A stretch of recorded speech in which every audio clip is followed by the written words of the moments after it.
It is 106.7 KROQ KROQ. I'm Megan Holiday, and I am here with EOB. Hi. Hi. It's nice to see you. It's nice to be here. Thank you. So the last time that I saw you was a few months ago, and it was honestly one of the highlights of my career because I got to sit in a studio with you and a handful of other people and listen to your music before anybody else.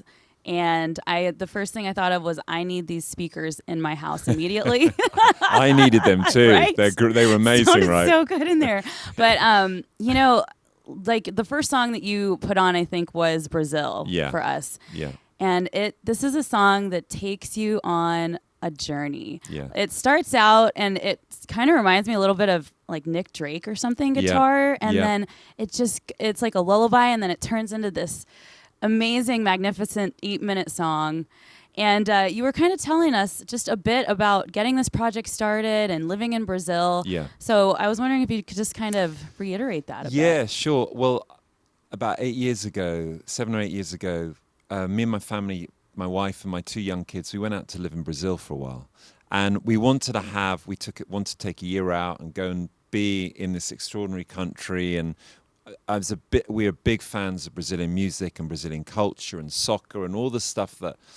And whilst I was in Brazil, we went to Carnival, and I sort of had a bit of a eureka moment, an epiphany. And it was this: if you ever get the chance to go to Carnival in Rio, it's the most extraordinary night of light, music, love. It's unbelievable. And I sort of was, when I saw it, it's just like, okay, whatever I'm going to do, it has to have a feeling of this. It has to have a... And so that was something that from that experience about being in Brazil, that was something that fed into the music. When you write music, it has to come from, almost like there has to be a feeling. You have to know. And for me, the first part was, well, what is that feeling? What is that thing? What's that thing you're after? And the music and just that kind of the rhythm and dance and that almost like celebration of life, because Brazilians traditionally have had very hard lives. And so Carnival's a moment where, they're taken out of this and and they celebrate being a human being on this planet. And that's kind of the essence of what I've been trying to do, because of course there's so much chaos and conflict, and it's a very challenging time at the moment, right? Right.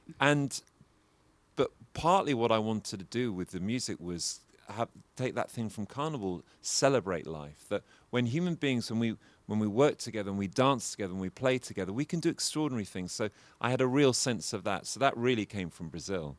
Wow. And I mean, it's funny that you say that, because as I've been just revisiting your music and listening to it a lot over the last week, I definitely felt that sense of just, hope. Yeah. And your album is called Earth, which is coming out on April 17th.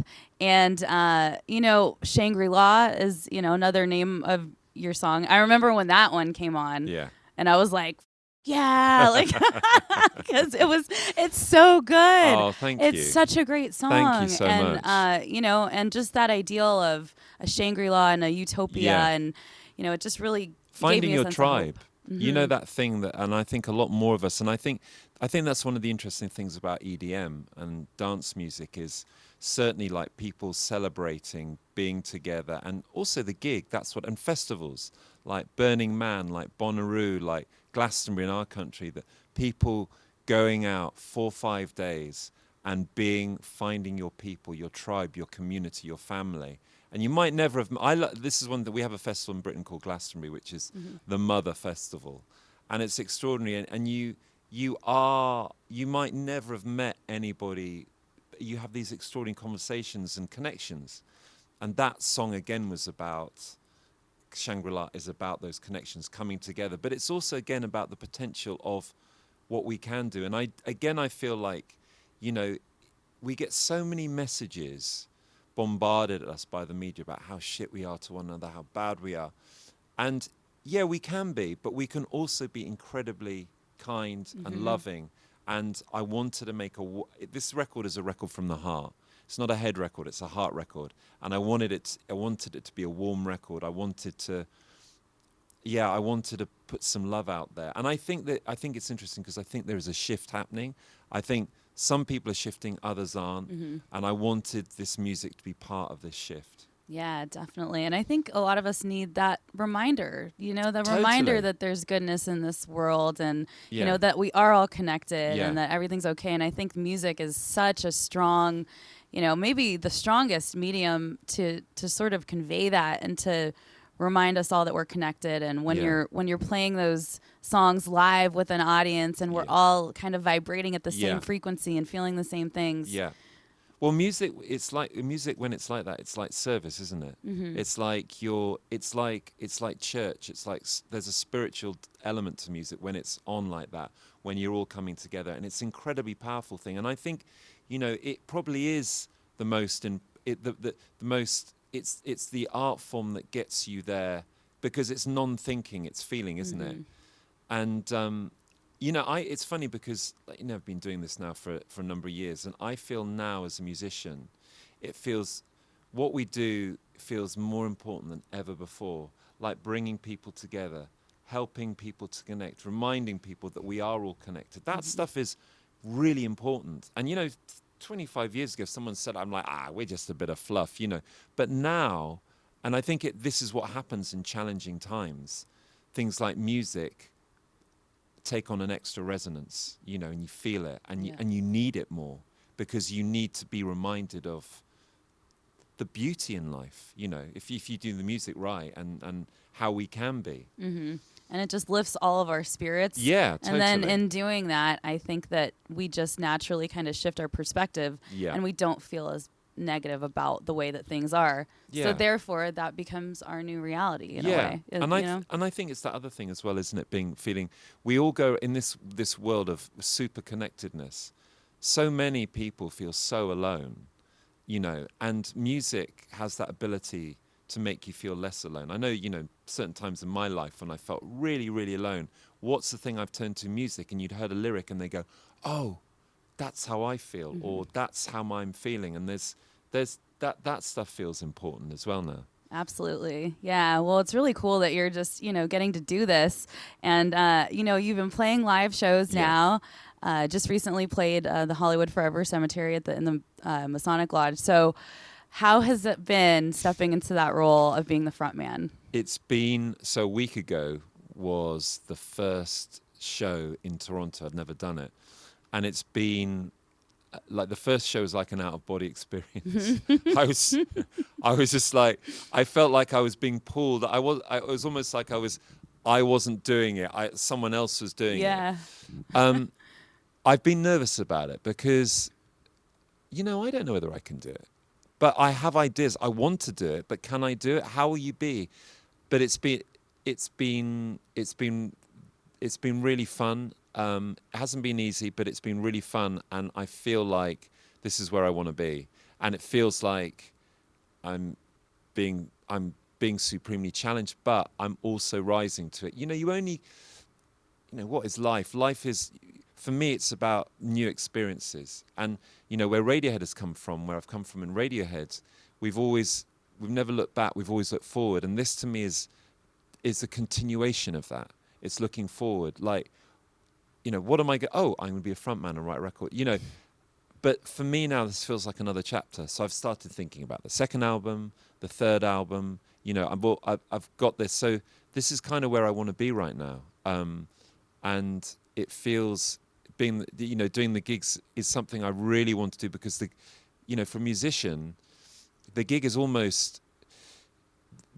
when you truly connect with people, and that's so important for me. That music is great to make it in isolation, but you make it in isolation with dreams and imagining that it'll be heard by other people. And sometimes with songs, like some songs in the album, when we were recording it or writing it, I could feel an audience. I could feel. So it's always in there. Well, yeah, and so much of it's like that energy exchange that you have. It is, and I always say this about like people, people who come up after a Radiohead gig and go, "Oh, it's a great gig," and you were great, and I said, "No, you're great," because what you realize about gigs and shows and stuff is what a band does is it kind of has the ability, or the musicians, they kind of strike the match. but it's an energy that goes back and forth. So if an audience arrive and they're not into it and they're not committed or you're not going to have a gig. It's a two.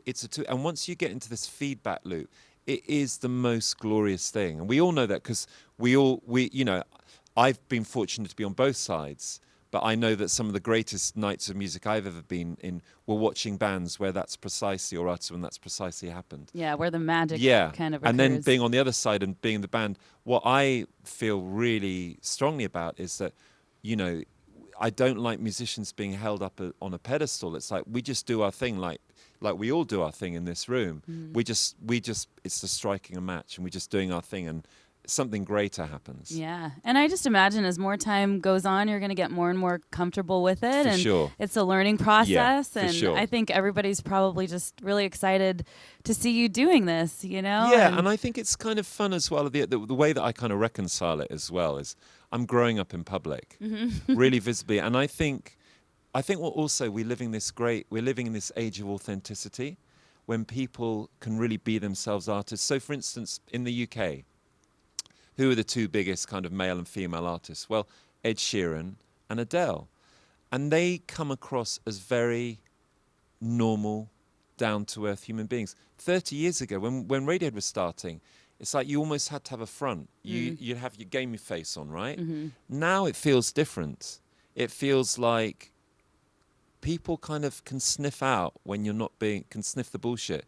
So I love it. Like Adele, like up at Glastonbury, she's like, when she headlined Glastonbury, she's all sort of, I ordered a Chinese meal last night. And this is on stage in front of 180,000 people.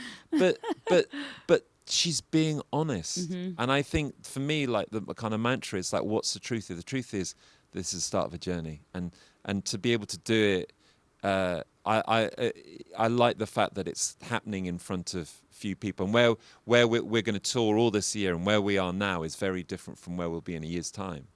So, we'll just do our best. Yeah, that's all you can do, right? Exactly. Yeah. Do our best. Keep learning. Keep learning. Exactly. Keep experiencing new experiences. Yeah. Yeah. So, Earth is the new album coming out on April 17th. I am so excited to hear it, even though I've gotten to hear some before everybody else. And Shangri-La, Brazil are out now. Yeah. And thank you so much. This was such a cool conversation. Thanks, Megan. I really it's enjoyed great. this. Thanks for your time. EOB, I'm Megan Holiday, and it's the world famous KROQ. Thank you. Thank you. That was great. That was awesome.